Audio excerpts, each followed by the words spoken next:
messieurs, bonjour. Exécution du projet Artefact Programme, une opportunité pour 25 jeunes dans le secteur des arts. Dans le cadre de la mise en œuvre du programme Artefact Programme, avec le soutien financier de l'Institut français de Paris et l'appui technique de Gangan Productions, la structure Sud-Cria lance un appel à candidature en vue de la sélection de 25 jeunes désireux de se faire former dans le domaine de la pratique, conception et réalisation de contenu audiovisuel de formation artistique, ainsi que la production de contenu audiovisuel à vocation de formation et de transmission dans le secteur des arts, de la culture et du tourisme.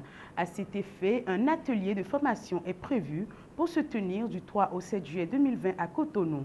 Et une série de travaux pratiques devront aboutir à la production de contenu diffusable sera exécutée selon le contenu de la programmation.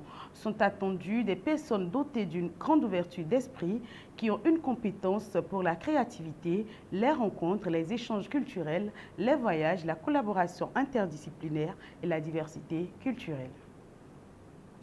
Covid-19 au Bénin, Amnesty place les élèves au cœur de la riposte. La pandémie du coronavirus sévit dans le monde et des mesures subséquentes sont prises pour contrer le mal. Au Bénin, Amnesty International entend apporter sa pierre à l'édifice.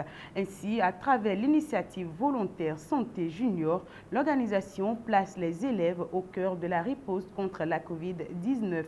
Dans ce cadre, les collèges de Comé et Akodéha ont été dotés de matériel de protection ce mardi 26 mai 2020. Faire des élèves de véritables acteurs de prévention et de riposte contre la pandémie de la Covid-19, c'est la vision d'Amnesty International Bénin qui, avec l'appui de plusieurs partenaires, a mis en place des clubs scolaires dénommés Volontaires Santé Junior dans plusieurs établissements scolaires. Une initiative qui vise à contribuer aux mesures de riposte à l'épidémie par l'éducation, la sensibilisation, la prise de conscience et la capacité d'autoprotection des élèves et des communautés vis-à-vis du virus. Patrimoine culturel au Bénin, un arbre d'environ 500 ans tombe et attriste les sages. Les populations de la commune de Kétou, dans le département du Plateau, ont assisté à une scène peu ordinaire ces derniers jours. Un arbre de plus de 500 ans est tombé en se déracinant de lui-même. Le géant arbre n'a pas été abattu, mais il est tombé de lui-même parce qu'il a eu le temps de vieillir. À la suite de cet événement qui a attristé les sages et notables de Kétou, l'actuel roi Akani Aderomola Adedounloye a consulté l'oracle et plusieurs cérémonies ont été faites.